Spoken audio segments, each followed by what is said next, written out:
Hi guys, I am Madhav Prasad Chaurasia. I am first year MBBS student. Today we are going to discuss axilla. Okay. Axilla axilla क्या होता है? Axilla हमारे pectoral और arm के बीच का जो reason होता है इसको हम एक्जिला कहते हैं। ठीक, एक्जिला कैसा होता है? ये हमारा होता है ट्रंकेटेड। ट्रंकेटेड का मतलब क्या होता है?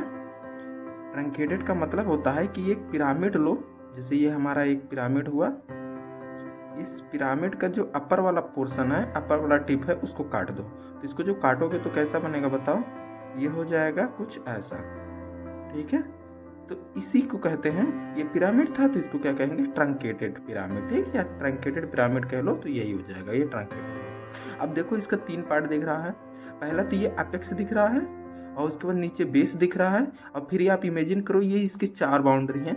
तो ये चारों बाउंड्री क्या हो जाएंगे? 4 वाल हो जाएंगे। तो हम एक्जिला का पार्ट लिख देते हैं। तो एक्जिला का पहला क्या पार्ट है? ऊपर वाला अपेक्स हो गया। दूसरा क्या पार्ट है? बेस हो गया। और तीसरा ये मिडिल में जो वाल होंगे तो यहाँ पे तीसरा वाल हो जाएंगे। तो वाल कितने होते हैं?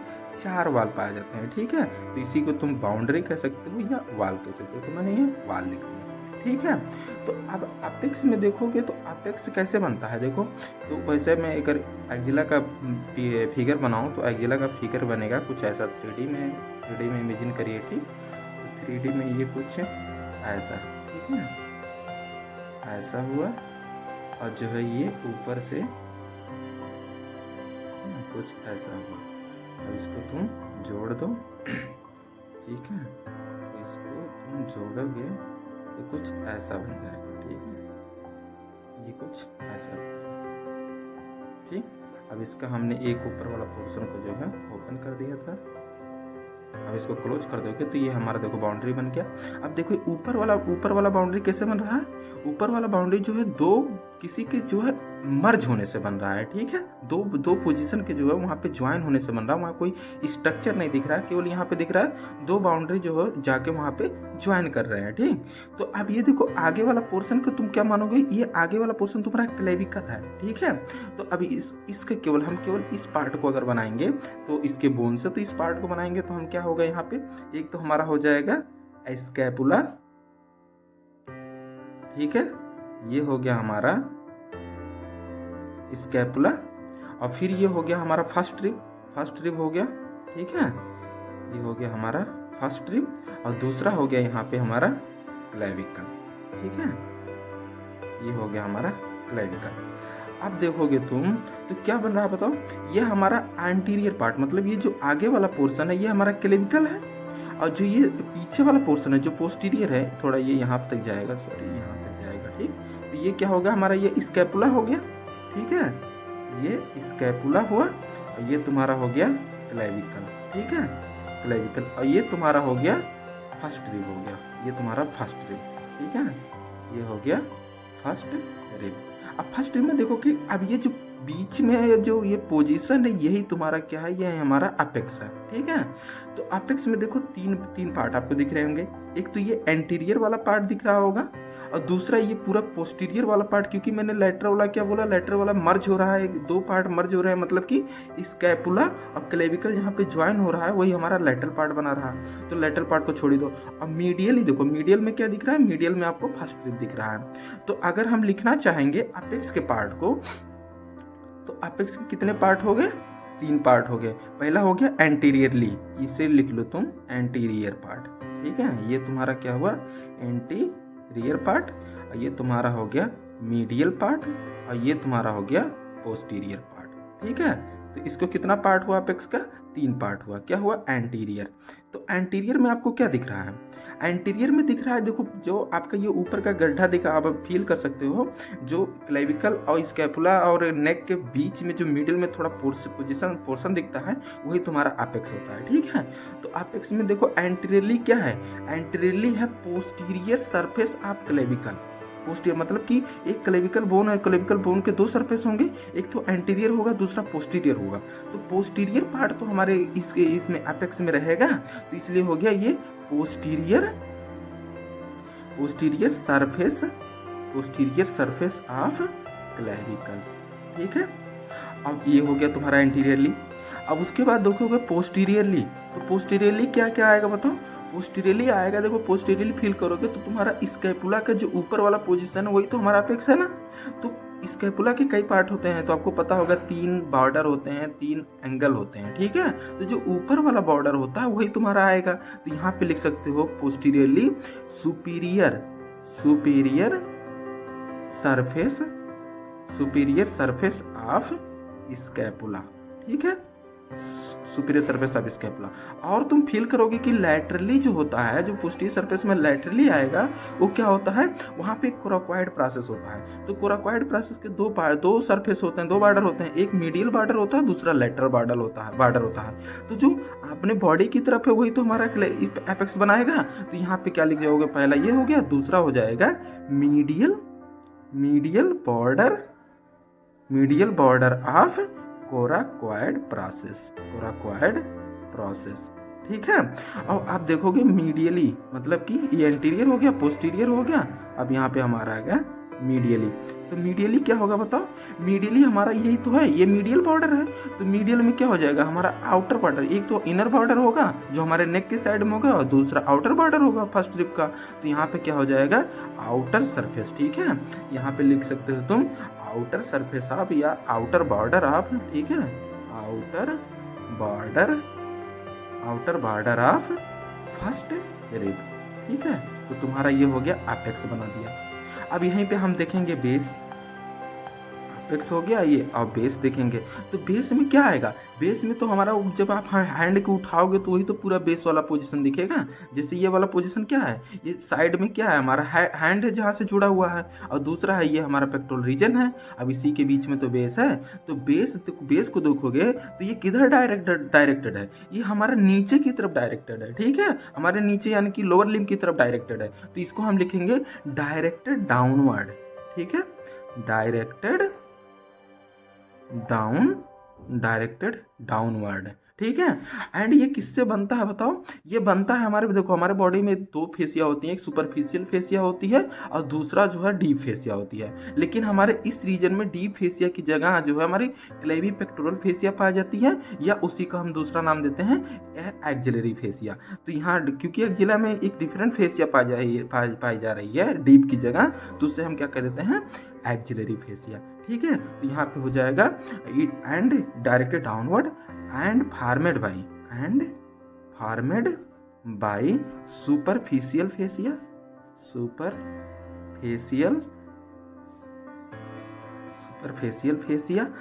एंड एक्जिलरी फेसिया, ठीक है, एक्जिलरी फेसिया। तो ये हमारा हो गया तुम्हारा बेस का वाला पार्ट हो गया। और ये कैसा होगा, ये कॉनकेविटी मतलब ये नीचे की तरफ कॉन्वेक्स टाइप का है, मतलब ये नीचे की तरफ जो है ऐसा कुछ कॉन्वेक्स रहता है, कॉन्वेक्स टाइप का रहता है, क्योंकि हम जब हैंड उठाएंगे तो नीचे कॉन्वेक्सिटी बनेगा, कॉनकेविटी बनेगा। तो ये क्या हो गया तुम्हारा, ये नीचे होता है कॉनकेविटी, मतलब कि कॉनकेव से इसका सरफेस होता है कॉनकेविटी, तो इसे हम कहते हैं कॉनकेविटी पाई जाती है, ठीक। अब हमारा क्या बचा, ये तुम्हारा हो गया बेस। अब बेस के बाद हम क्या देखेंगे, वाल बचे हैं। तो वाल कितने हो जाएंगे बताओ, एक तो हमारा एंटीरियर वाल हो जाएगा, ये तो ये क्या हुआ, ये हमारा एंटीरियर वाल हो गया आगे साइड, और पीछे इसके क्या हो जाएगा, पोस्टीरियर वाल। और ये तुम्हारा मीडियल की साइड है तो मीडियल वाल, और इधर लेटरल की साइड है तो ये लेटरल वाल हो जाएगा, 4 वाल हो जाएगा। तो यहाँ पे हम पहले चेक करेंगे कौन सा, एंटीरियर वाल, ठीक है। तो एंटीरियर वाल में आप खुद सोचोगे तो क्या क्या स्ट्रक्चर मिलेगा बताओ एंटीरियर वाल में। एंटीरियर वाल किससे बनेगा, मैंने पहले बताया था इसमें 2 फेसिया पाई जाती हैं, बाकी मसल हो जाएगा। तो ये किससे बनेगा एंटीरियर वाल, पहले तो आप ऊपर से नीचे ऊपर से अंदर की तरफ जाओगे तो अगर स्किन को हटाओगे तो स्किन के अंदर क्या दिखेगा तुमको, पहले क्या दिखेगा, पेक्टोरलिस मेजर दिखेगा। उसके पहले तुमको एक फेसिया दिख जाएगा जिसे डीप फेसिया कहते हैं। डीप फेसिया यहाँ पे डीप उसका नाम ना होके क्लेवी पेक्टोरल फेसिया हो जाता है, ठीक है। तो यहाँ पे एक तो पेक्टोरलिस मेजर दिखा, दूसरा पेक्टोरलिस माइनर दिख जाएगा, पेक्टोरलिस माइनर के बाद क्या, और इसके ऊपर क्या दिख जाएगा आपको, क्लेवी पेक्टोरल फेसिया, ठीक है। अब फेसिया देखो दो होता है ना, मैंने पहले बताया था। एक सुपरफिशियल फेसिया होता है जो कि हमारे स्किन के साथ अटैच रहता है। दूसरा डीप फेसिया होता है। डीप फेसिया एक्जिला के रीजन में उसका दूसरा नाम हो जाता है जिसे हम क्लेविपेक्टोरल फेसिया कह देते हैं। तो ये फेसिया मसल के साथ अटैच होती है और सुपरफिशियल फेसिया हमारे स्किन के साथ अटैच होती है। तो जैसे हम स्किन को हटाएंगे तो सुपरफिशियल फेसिया तो हट जाएगी, लेकिन क्लेविपेक्टोरल फेसिया बची रह जाएगी। तो हमारा एंटीरियर बॉर्डर कौन बनाएगा? पेक्टोरलिस मेजर बनाएगा, क्लेविपेक्टोरल फेसिया बनाएगा एंड पेक्टोरलिस माइनर बनाएगा। अब और हम देखेंगे दूसरा क्या होगा। दूसरा हमारा हो जाएगा एंटीरियर वाल हो गया, दूसरा हो जाएगा हमारा पोस्टीरियर वाल। पोस्टीरियर वाल। तो पोस्टीरियर वाल में क्या क्या मिलेगा? देखो पीछे की साइड में आपको क्या क्या मिलेगा। पीछे की साइड में आपको स्कैपुला है। तो स्कैपुला के जो अंदर के पास है, जो कोस्टल सरफेस होता है, उस पे कौन सी मसल अटैच होती है? वहां पे अटैच होती है सब स्कैपुलरिस फोसा होता है। तो सब स्कैपुलरिस फोसा से कौन मसल अटैच होगी? सब स्कैपुलर मसल। सब स्कैपुलरिस मसल। स्कैपुलरिस मसल, ठीक है। सब स्कैपुलरिस मसल हो गया। अब दूसरे देखे हुए कि जो इन्फीरियर एंगल होता है, जो इन्फीरियर एंगल होता है वहाँ पे कौन सा मसल अटैच होती है? एक तो वहाँ पे लैटिसमस डॉर्साई हो जाएगी, तो यहाँ पे हो गई हमारी लैटिसमस डॉर्साई। लैटिसमस डॉर्साई हो गई। और तीसरा देखो कि वहाँ पे एक टेरिस मेजर मसल भी अटैच रहती है, ठीक है। तो ये हमारा हो गया टेरिस मेजर मसल। तो ये हमारा तीन मसल जो होगा हमारा, ये क्या बनाएंगे? पोस्टीरियर वाल बना देंगे। अब बच्चा हमारा दो वाल और बचा है। क्या क्या बचा है? मीडियल वाल। तो आप मीडियल वाल में चेक करोगे तो मीडियल वाल में क्या होगा? मीडियल की साइड में हमारा क्या है? हमारा रिब्स है, कोस्टल सरफेस है। तो कोस्टल में हमारा रिब हो जाएगा और उसमें जो दो रिब के बीच में इंटरकोस्टल स्पेस होता है, तो इंटरकोस्टल स्पेस में क्या होता है? इंटरकोस्टल मसल होता है, तो वो हो जाएगा। और ये क्या पूरे थोरेसिस में तो हमारा एक्जिला पाया नहीं जा रहा है। ये कहाँ तक होता है? केवल अपर फोर रिब, फर्स्ट रिब से लेके फोर रिब तक।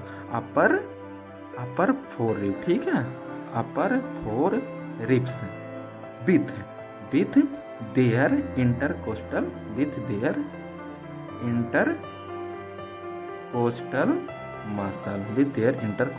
मसल। और दूसरा क्या होता है? अपर पार्ट जो सेरेटस इंटीरियर होता है वो भी थोड़ा इसमें पार्टिसिपेट करता है। तो अपर पार्ट ऑफ सेरेटस इंटीरियर, ठीक है। Upper part of serratus anterior. ये कहाँ से आता है? ये हमारे आर्म रीजन से आता है। आर्म रीजन के साइड से आता है और ये हमारा एक्जिला का पार्ट बना देता है, ठीक है, मीडियल साइड में। तो ये हमारा हो गया सेरेटस इंटीरियर। दूसरा हो गया हमारा लैटरल वाल। लैटरल वाल कौन सा होगा? लैटरल साइड में क्या होगा? लैटरल वाल होगा। तो लैटरल वाल में क्या क्या होगा बताओ? ये हमारा लैटरल वाल में एक तो ह्यूमरस वाला पार्ट आएगा, हमारे आर्म हो गया, ह्यूमरस पार्ट आएगा, और दूसरा जो उससे थोड़ा मोड़ा अटैचमेंट होगा वो होगा।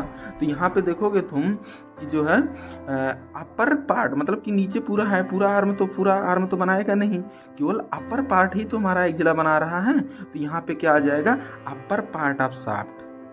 अपर part of shaft with there. वहां पे आपको पता होगा कि दो ट्यूबरिकल मिलते हैं और दोनों ट्यूबरिकल के बीच में क्या होता है? एक बिसिपिटल ग्रुप होता है या इंटर ट्यूबरिकल ग्रुप होता है। तो यहाँ हो गया upper part of shaft with their inter tubercular group. Tubercle group, इसी का दूसरा नाम क्या होता है? बेसिपिटल ग्रुप, ठीक है। तो ये हो गया। अब यहाँ पे देखो अपर पार्ट में कौन सा मसल अटैच होती है? यहाँ पे coracobrachialis and short head of bicep brachii जो होती है, तो ये भी पार्ट बनाती है। तो यहाँ पे लिख देंगे हम coracobrachialis plus short head of biceps brachii, ठीक है, बाइसेप्स ब्रैकाई। तो ये हमारा हो गया, हमारा एक्जिला का हो गया। अब आगे जो इसमें कंटेंट आ जाएगा तो आपको क्या होगा? Content of axilla. Content of axilla में क्या आ जाएगा? यहाँ पे आपको पता होगा कि ऊपर से हमारा आता है कौन सा? Axillary basal. एक्जिलरी बेसल हम कहूँगा क्योंकि एक्जिलरी बेसल में axillary artery and axillary vein दोनों पास होता है। तो यहाँ पे मैं लिख दूंगा एक्जिलरी बेसल्स, ठीक है, इसमें इंटर करते हैं। एक्सिलरी वेसल्स हो गया, ये सब क्लेवियन से बनता है, आगे जाके जो है ये सिफाइलिक वेन बनाता है या सिफाइलिक वेन बनाता है, दूसरा जो हमारा आगे जाके ये ब्रैकियल आर्टरी बना लेता है। तो ये हो गया हमारा एक्सिलरी वेसल। और दूसरा क्या आ जाएगा, ब्रैकियल प्लेक्सस। बहुत इंपॉर्टेंट पार्ट है क्या यहाँ पे, ब्रैकियल प्लेक्सस। ब्रैकियल प्लेक्सस, जो ब्रैकियल प्लेक्सस होता है उसका जो कार्ड वाला पोर्शन होता है, कार्ड वगैरह, ये सारा यही बनाता है। ठीक है, और उसके बाद यहाँ पे बहुत सारे लिम्फ नोड पाए जाते हैं। तो यहाँ पे कौन कौन, 5 ग्रुप में यहाँ पे लिम्फ नोड पाए जाते हैं। ठीक है, तो यहाँ पे लिख दूंगा 5 ग्रुप ऑफ लिम्फ नोड। ठीक है, तो ये हो गया हमारा axillary vessels, brachial plexus and 5 group of axillary lymph node. And यहाँ पे हमको पता है कि इसी ब्रैकियल प्लेक्सस का जो है एक नर्व होता है जो लॉन्ग थोरेसिस नर्व होता है, जो हमारा कहाँ से निकलता है, C5, C6 और C7 से निकलता है। तो वो हमारा लॉन्ग थोरेसिस नर्व हो गया। किसको सप्लाई करता है, ये सेरेटस एंटीरियर को सप्लाई करेगा। और ये निकलता है C5, C6 एंड C7 से ये निकल के ये हमारा किसको, सेरेटस एंटीरियर को सप्लाई करता है। तो लॉन्ग थोरेसिस नर्व भी हो गया। ठीक है, अब बाकी फैट वगैरह तो पाए ही जाएंगे, सब जगह पाए जाते हैं, तो यहाँ पे भी होगा। तो हमारा क्या हो गया, axillary vessel, brachial plexus, 5 group of lymph node हो जाएगा, और उसके बाद लॉन्ग थोरेसिस नर्व हो जाएगा। तो इतने सारे कंटेंट होते हैं हमारे एक्सिलरी रीजन में।